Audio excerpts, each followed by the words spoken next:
Amigos, buenas tardes. Son las 6 de la tarde con 34 minutos. Estamos Mabel Huertas y Renato Cisneros acompañándolos en la cobertura especial que hace RPP de esta crisis política. Y a esta hora sabemos algunas cosas. Sabemos que el Congreso de la República ha admitido la moción de vacancia presidencial con 65 votos a favor, 36 votos en contra y 24 abstenciones. Van a ser los próximos días de muchas negociaciones en el Parlamento, en la expectativa para quienes están impulsando la vacancia de llegar al número de votos que se necesita para poder vacar al presidente. Y a esta hora, Mabel, sabemos también que la Junta de Portavoces está reunida para determinar el día y la hora en que tendrá que llevarse a cabo esta votación con la presencia o no del presidente de la República, si es que así lo decide. Lo que también, ¿cómo estás, Renato? Lo que también sabemos es cómo votaron las bancadas, ¿verdad? Y hay un bloque sólido en Unión por el Perú que votó a favor de admitir la vacancia, igual Podemos y también Alianza por el Progreso, ¿no? Estas tres bancadas votaron en bloque a favor de la admisión de la vacancia presidencial y nos imaginamos que estas posiciones no van a cambiar en los próximos días, también por antecedentes, ¿no? Cómo han votado ellos y en qué sentido han votado en anteriores oportunidades. Pero bueno, además los representantes más visibles de esas bancadas son los que han venido en las últimas semanas alentando, ¿no?, la figura de esta vacancia. Sí. Y como tú decías, la Junta de Portavoces en este momento está reunida. Vamos a conversar con la abogada constitucionalista Fabiana Orihuela para que nos cuente un poco la mecánica, ¿no? ¿Qué es lo que continúa y qué es lo que se está discutiendo o se podría estar discutiendo en la Junta de Portavoces? Le damos la bienvenida a Fabiana. Muy buenas tardes. ¿Cómo está, Fabiana? Buenas tardes. ¿Qué tal, Mabel, Renato? ¿Cómo están? Gracias por la invitación. ¿Cuál es el mecanismo que sigue a continuación? ¿Qué cosa podrían estar discutiendo en la Junta de Portavoces? Ok, luego de la admisión de una moción de vacancia, continúa el debate y la votación ya de la vacancia.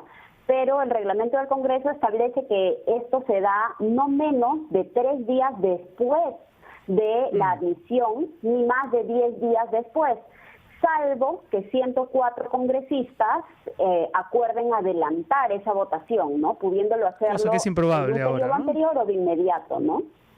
Sí. Digamos que es improbable ahora por cómo se ha dado la votación. Es improbable que esos 104 votos se alcancen para modificar lo que dice la norma. Y digamos, una vez que se fije la fecha, Fabiana, ¿cuál es la votación que tiene que darse para que se concrete la vacancia del presidente de la República? Una vez que ya se fije cuándo va a ser el día del debate, el presidente tiene que, primero, ahora con la admisión le tienen que notificar al presidente, ¿no? Le tienen que notificar específicamente cuáles son las conductas u omisiones o actos que él ha cometido que según el Congreso calzarían en esa causal de vacancia por incapacidad moral, ¿no? Entonces, él tiene que tener conocimiento de eso y el día que fijen para la audiencia, para el debate y votación, el presidente puede ir él y con su abogada o abogado a hablar por 60 minutos a ejercer su defensa, ¿no? Y recién luego del ejercicio de esa defensa, si es que él decide hacer uso de esta defensa, se podrá votar y para vacarlo tendrían que tener 87 votos. Ahora, ¿es necesario que el presidente de la República vaya o podría enviar a alguien para que argumente su defensa? Puede enviar a alguien para que argumente su defensa. Puede ser él mismo o puede ser su abogada o abogado de su elección, ¿no? Y ahí tiene el plazo reglamentario de 60 minutos. Y si bien en el reglamento no se establecen otras medidas, como por ejemplo que él haga sus descargos por escrito, etcétera, como este procedimiento también se enmarca dentro de las garantías mínimas del debido proceso, él también podría presentar descargos adicionales por escrito, ¿no? Entonces, eso no debería ser descartado tampoco. Y en estos días, hasta el día de la votación, ¿se espera el pronunciamiento de otras entidades? No sé, pienso en el Tribunal Constitucional, en el Poder Judicial, o deben inhibirse hasta el día de la votación. Bueno, a ver, ni el Tribunal Constitucional ni el Poder Judicial pueden actuar de oficio. Entonces, si es que alguien presenta alguna demanda, si es que es una demanda de amparo, por ejemplo, lo conoce primero el Poder Judicial, ¿no? Al Tribunal Constitucional llega al final, solo si el Poder Judicial no le da la razón, solo así un amparo llega al Tribunal Constitucional. Entonces, si es que el presidente de la República presenta un amparo porque considera que ahorita ya se está afectando su debido proceso, un motivo, por ejemplo, para decir que se afecta su debido proceso es que por ejemplo, se está haciendo una imputación de una causal que es muy abierta y que por ende no le permitiría defenderse, o que se está usando indebidamente esta causal y por ende la calificación también es indebida, etcétera. Puede argumentar, eso ya lo decidirá finalmente un juez, una jueza o en un amparo, porque primero lo conoce, como les dije, el Poder Judicial. Ahora, si es importante eso, Fabiana, Mabel, porque ayer el premier Martos señaló, ¿no?, que el Ejecutivo no iba a agotar esfuerzos tratando de buscar también salidas legales, constitucionales, para poder frenar esta iniciativa del Congreso. ¿Existen mecanismos constitucionales para frenarlo, además de los que has comentado, Fabiana, o son esos precisamente? El amparo es uno de los medios, ¿no? Y ahí tiene que ser la persona afectada la que tiene que poner la demanda, ¿no? Me acuerdo que en el caso, cuando fue lo de la vacancia de Pedro Pablo Kuczynski, se interpusieron también amparos en su nombre, o amparos simplemente porque se afectaba el sistema democrático, una legitimación abierta que es muy improbable que prospere, tendría que presentarlo el mismo presidente Vizcarra. Y también hay otra opción que está sujeta también a que el Tribunal Constitucional sí pudiera ver este caso, si es que el Poder Ejecutivo presenta una demanda de conflicto competencial. Y esto se da cuando un poder o un órgano constitucional considera que otro órgano constitucional u otro poder está afectando sus competencias, ¿no? En este caso, el presidente y el Poder Ejecutivo tendría que alegar que el Congreso, en ejercicio de sus competencias, porque no cabe duda que la vacancia es una competencia del Congreso, la vacancia por incapacidad moral, ¿no?, declararla, si es que considera que está ejerciendo su competencia indebidamente, inconstitucionalmente, y que al hacerlo menoscaba la competencia del Poder Ejecutivo. Y para ello no necesariamente tendría que esperar a que se vote la vacancia, ¿no?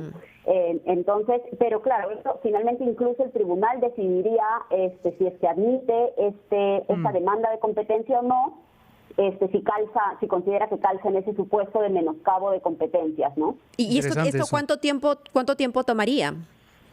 A ver, los procesos, tanto el de amparo como el proceso competencial, ambos tienen medidas cautelares, ¿no? A diferencia del proceso de inconstitucionalidad, que como veíamos no es que se podía pausar una ley temporalmente con un proceso de inconstitucionalidad, sino que teníamos que acabar el proceso. En este caso no. En este caso, si bien tanto en el amparo como en el proceso competencial se pueden poner medidas cautelares. Y ahora, el plazo va a depender. Si es un amparo, va a depender de la carga del juez o la jueza en donde caiga la demanda. Y en el caso del Tribunal Constitucional va a depender, como hemos visto ya, la experiencia nos ha enseñado, va a depender de la voluntad política del Pleno del Tribunal Constitucional, de hacer prioridad para este caso, ¿no? Pudiera incluso simplemente admitir la demanda para que habilitar que ya se pueda conocer la cautelar y ver si es que con una cautelar suspende el procedimiento hasta que se dilucide si es que la forma como se está haciendo esta vacancia es una forma acorde con la Constitución o no, si esta causal se está invocando de forma correcta o se está usando mal esta causal, ¿no? Fabiana, ¿qué ocurriría si es que efectivamente, ¿no, vacan al presidente de la República? ¿Quién asume hasta el día de abril, hasta el fin del mandato, hasta el 28 de julio del próximo año? ¿Quién asume la presidencia? Porque estamos en una coyuntura ya desde hace varios meses en la que la figura del vicepresidente no existe. Sí. Bueno, sería una situación muy complicada porque va a depender también de cómo se le vaque, ¿no? Porque si es que la presidencia considera que se le ha vacado de forma inconstitucional y no quiere aceptar, digamos, que esta vacancia ha sido regular, etcétera, podríamos estar ante un supuesto como pasó en la disolución, Exacto. que teníamos, entre comillas, dos presidentes, ¿no? Una presidenta y un presidente al mismo tiempo. En este caso podríamos estar en este mismo supuesto con Martín Vizcarra y Manuel Merino, porque quien asume en caso de vacancia y en caso no haber vicepresidencia, ¿no? Es el presidente del Congreso. Del Congreso. Entonces, Ahora, Fabiana, una cosa es la legalidad, por cierto, pero otra cosa es la legitimidad, ¿no? Y la legitimidad la da la población. Algunas personas han estado inclusive movilizándose para hacer marchas o qué sé yo. Esto, a ver, la población ¿tiene voz? Y si tiene voz, ¿cómo aplicarla bajo alguna institución? Sí, por supuesto que la población tiene voz, eso lo hemos visto en muchas decisiones en las que la población ha generado más bien el cambio o anulación de decisiones terribles como la de la repartija, por ejemplo, ¿no? Cuando se eligió al Tribunal Constitucional en esta denominada repartija, luego se anuló por toda la presión de la ciudadanía, ¿no? Entonces, yo creo que, claro, no es determinante, no es que ya hay presión ciudadana, entonces definitivamente va a ser escuchada, ¿no? Eso es contingente y va a depender de si es que las personas a cargo de la decisión, en este caso, por ejemplo, el Parlamento, que tiene la decisión de vacar o no vacar, va a escuchar a la población y le va a importar, ¿no?, cómo se ve ante la población, le va a importar el respaldo de la población y si decide. Igual si la población, por ejemplo, quisiera decirle, ¿sabes qué? No, quiero que Vizcarra renuncie, o la población decide, no, ¿sabes qué? Congreso, no quiero que vaques a Vizcarra. Cualquiera de los dos mensajes de la población va a tener un destinatario, sea Vizcarra, sea el Congreso, y va a depender si el destinatario va a escuchar a la población, lo que es contingente, pero importante, ¿no? Entonces, salvo acciones judiciales concretas en las que vaya a haber una respuesta de un órgano, digamos, que tiene que responder, que tiene la obligación de responder, las inquietudes ciudadanas, no hay una obligación de una respuesta directa, pero sí es una carga muy importante y por eso creo que todos tenemos que estar muy alertas, ¿no? Importante eso que acabas de señalar. Muchas gracias, Fabiana, por estos apuntes tan imprescindibles en este momento en el que surgen tantas preguntas de parte de la ciudadanía y de los medios. Y yo quería, antes de ir a la pausa, Mabel, compartir con la audiencia lo que en Twitter el colega Martín Hidalgo del Comercio está señalando, que la Junta de Portavoces ya ha llegado a un acuerdo para que la sesión donde se debatirá y votará la vacancia será el viernes 18 de septiembre. En 7 días. Fabiana, ¿ese tiempo te parece un tiempo prudente? Bueno, está dentro del margen.